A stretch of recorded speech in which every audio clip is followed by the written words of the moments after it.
Metal Man is back again. So a special effect. Forest damage increase by 50%, assassin 20% damage increase. Then the gimmick itself is interesting. When you use a buff, healing or defense skill, you'll remove the Fafnir's curse from yourself and apply it to the boss. And each tag gives you 12% defense debuff. So make sure to include 36% in your defense calculations. And then if you're max tag, the hard damage taken will increase by 30%. And here is the team. You should most likely all in on this side for putting all the strongest supports, including your medic twins. Usually MLD, you run medic twins because they are just that good. You will lose them as strategies, but it's fine because you want core anyways, right? And you also have the option of Tempest Wind. Kasumi, do remember to show the Mindscape only a little bit. So she's running Wisdom Virtue as a 5-star weapon, and you want around 38% crit. You need 54% crit rate if you do not have A1 core, which I do have. You might need to adjust some things, like for example, including Rebellion, because I'm not even using Rebellion in the rotation. But when you use Rebellion, make sure that you cap the defense. For defense, you need 19.1% pierce rate. That's with a max overclock Shausa. So if you don't have max overclock Shausa, you need even higher pierce rate. You cannot like mix match it. You can just run Arc Knife or Strike Compass. I think Arc Knife is overall good here because I'm using Vishnu, which gives you an element. Then we have a shot from Code. But yeah, I'll talk about it in the dagger section. And we have Code. Here's some escape. So she's going to run Creation Reconciliation. My code is A1 R0. So she gets 15% crit rate for the DPS. Then we have Twins, which is going to be the Medic, the Sustain. This is their Mindscape.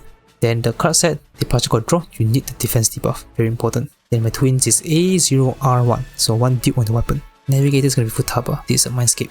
She's running Reserve Label for the defense debuff. And my Futaba is A0R0. So like I said, we are going to all in this side, so that's why we have Futaba called Twins here. Because Kasumi scores more than Rin. And I cannot actually even run Medic Twins for Rin also because A0 Twins sucks at sustaining. Then for the dagger, I can afford to run Glimmer. I have enough pierce rate. I have max overclock Shausa, so I can afford to run Glimmer. The enemy's defense can go to 0, and you also need to run Rebellion, let's say, because I'm not running Rebellion in the rotation because my A1 code is basically a free Rebellion already. Then you might need to run Rebellion. Then you might need to throw in Arc Knife or Starry Compass depending on if you're using Vishnu or not. So the personas, first one we have Vishnu. Vishnu is gonna run just really nothing, just the signature skill. Then Shausa, just the signature skill. And then Nien is gonna be Rakunda because we're running the twins, Medic Twins, who has Fire Ice skill. Ice skill can activate the overclock. Now I'll explain a bit more in the battle. Turn order, something like this. These two swapping should be fine, but I prefer Twins to be number 1, especially for A0. So now we can apply the skill 3 buff.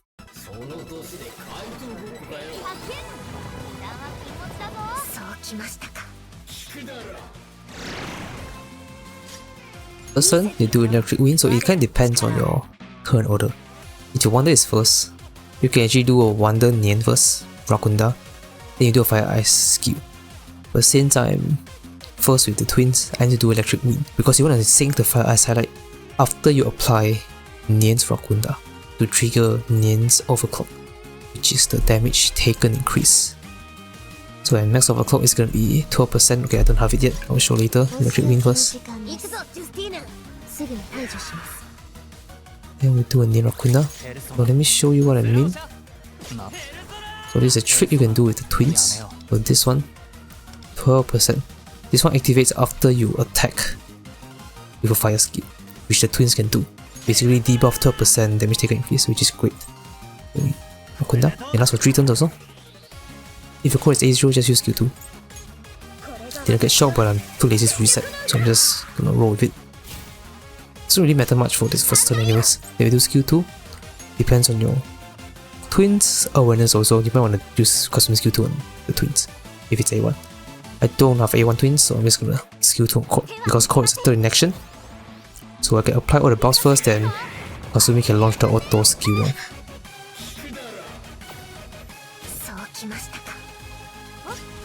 Then you can do Futaba skill 1 to debuff defense. Then a Fire Ice highlight, you have to do a highlight right now. Very important, or else the highlight rotation will be messed up. Then we do a Fire Ice. So this will trigger the Fearsome Flame thing, there we go. So this is the 12% damage taken increase. Then we do Vishnu. Debuff the defense. Then we do skill 1. Make sure you shock here. For 10% crit. And there's the auto skill 1 from Kasumi. Get another stack. Then we skill 1. Get the second stack of the follow step, I think. Or was it the lead step? I think the lead step. Then we skill 3 with Taba.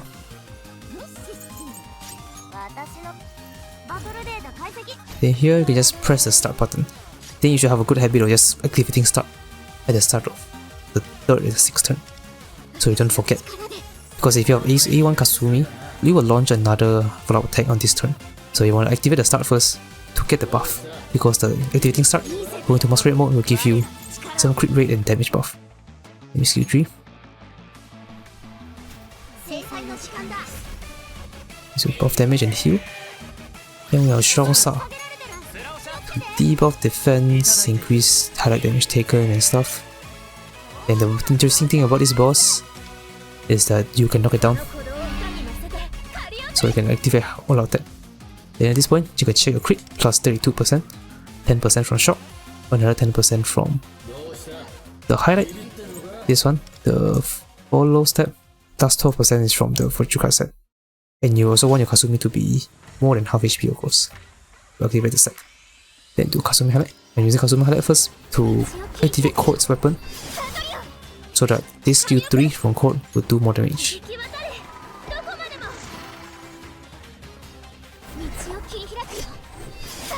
Decent damage. Then skill 3. So like I said, the boss can be knocked down, which is cool. I think it's also to prepare for turbo. Well, I think it increases damage taken if you do damage to a down enemy or something like that. And I think also few future characters also have some benefit if you knock them down. And I guess it's also very cool that, you know, Persona 5, I guess Persona in general has a lot of stuff to do with knocking down enemies, activate the all-out attack.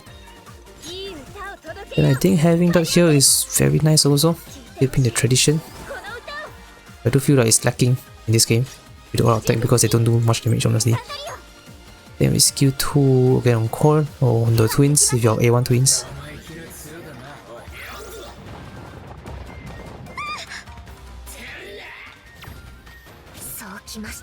Okay, then we skill 1.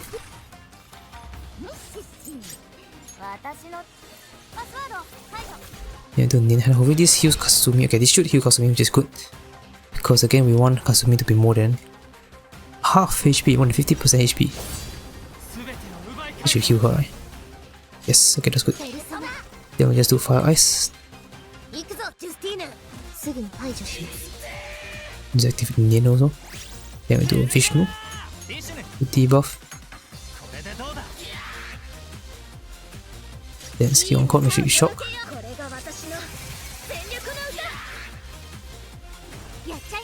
Yeah, knock it down, cool. And just take all attack.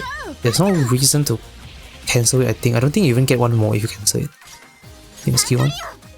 You only get one more if there's like another enemy that's not knocked down. Okay, fine, just tank. Ooh, that's dangerous. It attacks twice with a Giant Tormania or something. Then we skill 3 with Taba. Then we can just start. Then we skill 3.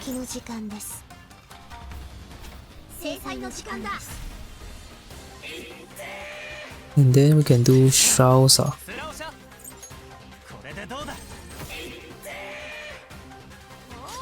Then we make sure you highlight here. Fire Ice highlight. Basically whichever highlight you use. So basically whichever highlight you use first, you can use it again in the last turn. I used the Fire Ice highlight just now, so I can use it again. And I did test another combination of highlight, which is using Court and Fire Ice highlight on the last 2 turns. I got less, so that's why I'm using the whatever you're seeing right now. Then skill 3 with Court.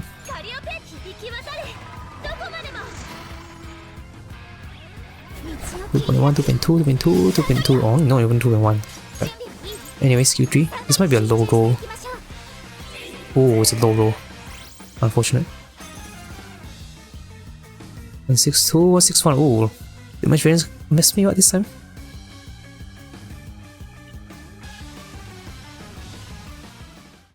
The other side we have Vishnu. So tech damage increase, fire damage also increase. Then Vishnu, very simple, just summon basically nothing actually. So here is the team. This is gonna be the weaker team because we're all on the other side. And I still don't have freaking Phoebe, man. Come on. But yeah, that sucks. Actually, I'm not even sure if Phoebe is gonna be better here because we are all different elements. But yeah, anyways, we are gonna run the acceptance and strive. Actually, no, Mindscape first. Keep forgetting. Here is the Mindscape. He's gonna run acceptance and strive. It's A0R0. And then for the stats, actually, I have the FAFNIR required crit rate 45.1%, including your navigator. But this one is without. For PS rate, you actually need 40.6%. 40. I cannot reach it, but it's fine. PS rate isn't as effective here, so it's fine if it's low. You can try and get it as high as possible, but try not to sacrifice your damage, your attack, your crit multiplier, your crit rate. Only increase PS rate if it's at the cost of not decreasing other stats. Then our sustain is actually going to be Samako. If you're Marion, A1R0, she works well also. Actually, the scores are really close between A0R0 Samako and A1R0 of Marion. So it depends, I guess, who you have.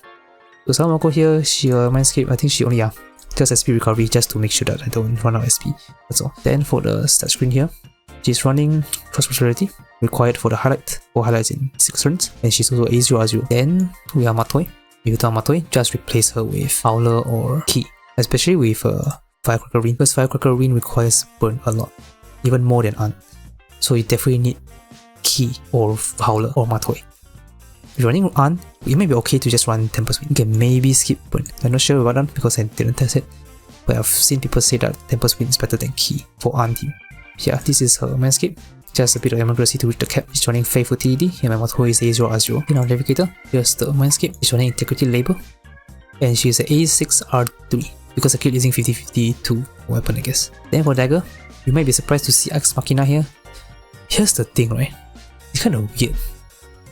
This Dagger, Purgatory, the Fire Dagger, you still cannot get it to max stacks consistently. Like if you're using twins, it should be okay. Right, I'm not using twins here. I'm using on the other side. I'm not 100% sure, but I think you need to attack with a fire skill, excluding Rin, excluding the DPS. You need to use fire skill every 2 turns, I think, or every 3 turns to keep max 3 stacks. And I also did a quick testing between Purgatory R3 and my next Ex Machina. Ex Machina is better, so that's why I'm sticking with Ex Machina. So if you're using Howler, you should definitely just go with Purgatory or Key also. So as long as you just have another persona or a character that does fire skill like once or twice in the entire fight, I think you can just run Purgatory.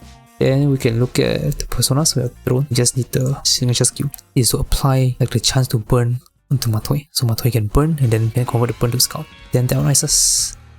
We're not using Dionysus on the other side because we don't need crit rate. We do need crit multiplier crit damage, but I have no way of slotting Dionysus into Kasumi because I need the defense debuff. So that's why I can put Dionysus here, which is pretty nice also. So she just needs a Rebellion. Yeah, Throne also needs a Tarot-Kaja, I forgot. He also needs Tarot-Kaja. And then Dominion, we just gonna run Cohesion for the damage buff and attack buff. As for turn order, very important, your Wander has to move before your Matoi. Very, very important. It can be like this, it can be like this, it can be like this, should be fine. Just make sure your Wander moves before. I guess no, just make sure your Wander moves after your Matoi. This is important for Throne.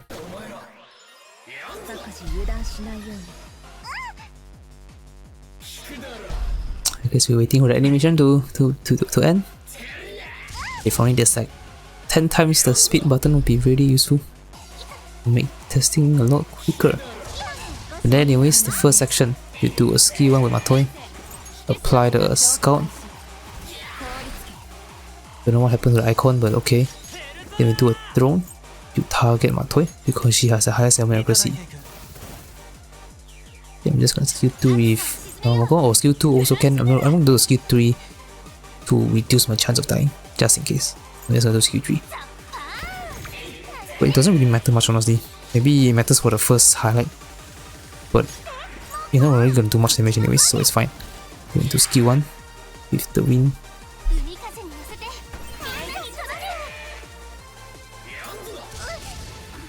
Again, we wait for the animation. But yeah, anyways, if you enjoyed the video, like and subscribe. I think I should say this more often in my videos, because I often just forget to say. But yeah, if for some reason you're not subscribed yet, I think you should, because my videos are decent quality probably. Now with skill 3 with wind, the reason why with skill 3 and not skill 1, because we want to sync the skill 1 for next turn. So you want to basically have skill 1 and skill 3 buff on the turns where you do big damage, which is going to be turns 2, 4 and 6 for fire wind. With the skill 3, just heal with whoever is the lowest HP, doesn't matter. Now we do a Matoi skill 3. Needs to apply the cold flames and stuff. Then now we can do a rain highlight. Do some damage and buff herself.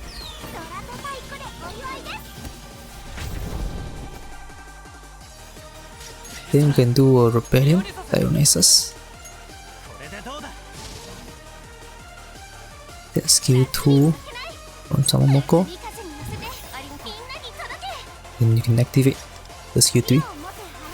Go into this, the flaming sword dance. Then you attack. 2.4 million, which is not bad. I kind of like the new damage numbers.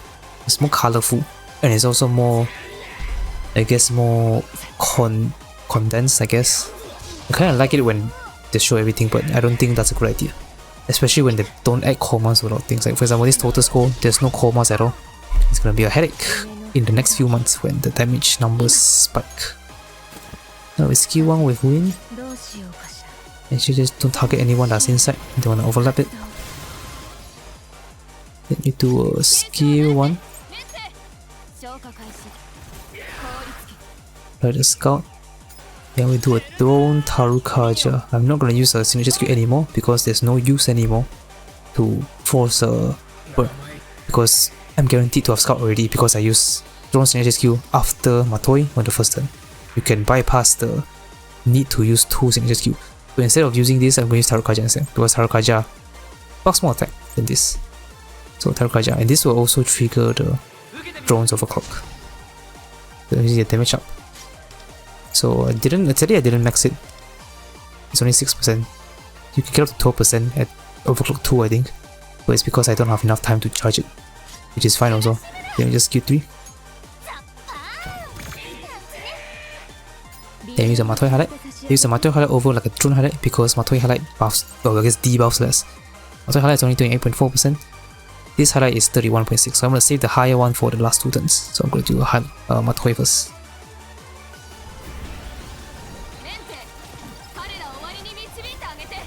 So also give her a shoot, which is cool, because you get shoot when you do technicals with Matoi. Then we do skill 1 with Fire Wind. 700k, okay. When you get stocked down, we should be fine here. You might struggle a little bit to survive if you only have A0 Samoko. If you have A0 Samoko, I think you just run Marion.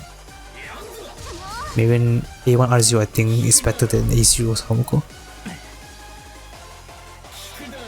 And it's also easier to survive also. Then with skill 3 with Wind.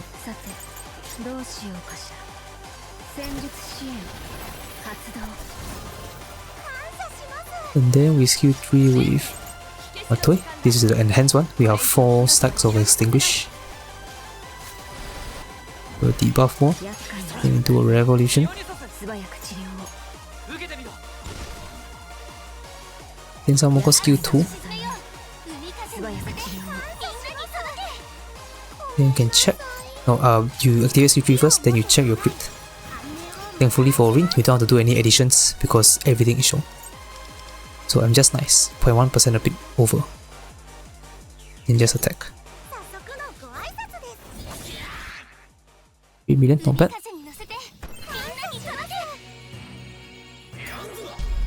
Then again, we just wait. The only slightly unfortunate thing about Matoi is the burn, because she overrides burn, right? So the boss will take a bit less damage because there's no burn. Let me do Futaga's Wind skill 1. Then we do Matoi skill 1. You can see the wall, the left one is burned. So we can still apply Scout even though I only use one throw. We just apply the Scout. Just make sure you see the word Scout there. If you really want to make sure that you do things correctly, you want to have a habit of keeping track of every single thing that pop up. Like for example, if I do a highlight here, it should say damage up.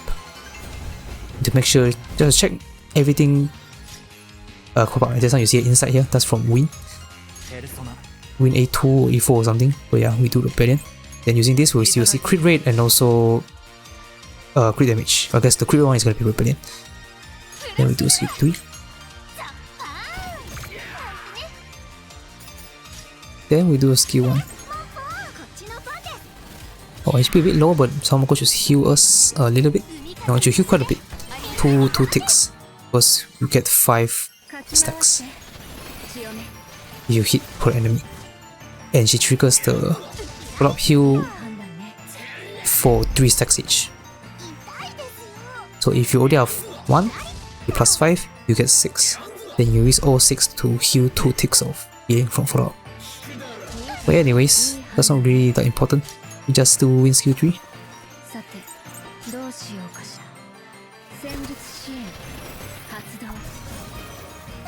Then do my toy skill 3. Final turn, also big damage turn. Then you can do a cohesion. Buff firing. But enhance melee attack does count as a skill for some reason, so you can buff it with the commitment stack. And skill 2 with a summon call. Then we skill 3. If you want, you can check a crit again, but it should be the same as just now, 100.1 for me. Then just do fire ring. Just make sure you do a skill 3 first before fire ring so that you get the buff first. Yeah, okay, not bad. Then we do a skill 3. After this, then we do a skill 3. 3.4 million, not bad. Is this a new record? I don't think so. No, it's about the same.